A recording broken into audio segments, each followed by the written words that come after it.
Hello everyone. So we have this interesting question of geometry. Let's see how to solve this. So first of all, what is given to us? We are given with a square PQMN whose area is 1. This PQMN is a square and the area is 1. So what is area of square? Area of square is side times side, right? So side times side gives us the area which is equals to 1, correct? So side will turn out to be square root of 1. That means it will be 1 itself. The side of the square will turn out to be 1. So let's write it down in the figure 1 and 1. Apart from this, it is given that NQ is equals to QT. What is NQ? NQ is the diagonal of the square and QT is extended part of the diagonal and QT is equals to NQ. Correct? We need to find the length of PT. We need to find the length of PT. So let's see how we can do this. So I enlarged this figure so that we can understand this properly.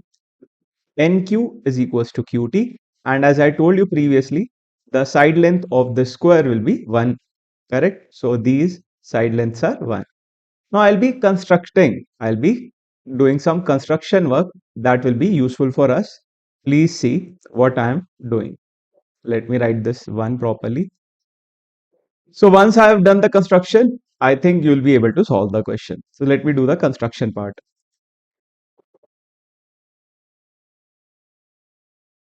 So this is what I have done. Okay, I have constructed this.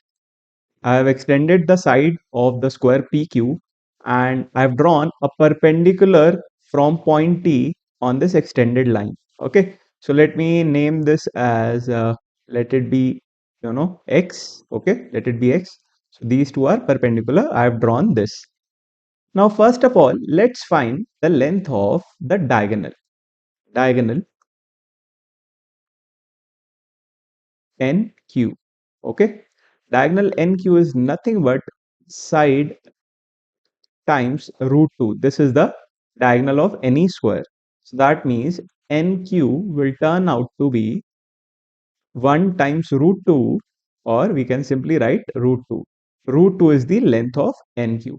See, if NQ is root 2, if NQ is root 2, QT will also be root 2 because it is given that NQ and QT are equal to each other.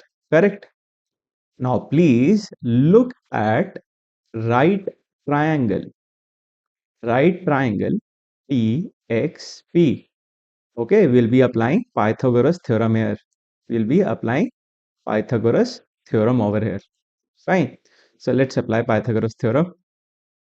Before applying Pythagoras theorem, we are missing something. What is that? The length of TX and the length of QX. Look at this right triangle. Please look at right triangle NMQ. You can find that the hypotenuse is root 2 when these two sides are 1 each. Similarly, here in this triangle, right triangle TXQ, in right triangle TXQ, the diagonal, oh sorry, not the diagonal, the hypotenuse QT is root 2. That means TX and QX will be 1 each. Yes, these two triangles are exactly same. Right triangle NMQ and right triangle TXQ. That is why TX and QX are 1 each. Now we can easily apply Pythagoras theorem. If we apply Pythagoras theorem, we have Px square plus Px square is equals to Pt square. So what is Tx? Tx is 1. What is Px? Px is 1. So let me mark this in the figure. 1 and 1 combined together. Tx will turn out to be, let me write it here, Px. Px will turn out to be 1 plus 1, which is 2. Okay, so here we can write Px square as 2 square equals to Pt square, and this will give us 1 plus 4 equals to Pt square. That means Pt will be under root 5. Pt will be under root 5. This will be our final answer. The length of Pt that we were trying to find out is under root 5. I hope you understood the solution well. If yes, please like the video, subscribe the channel and don't forget to share it with your friends. Thank you.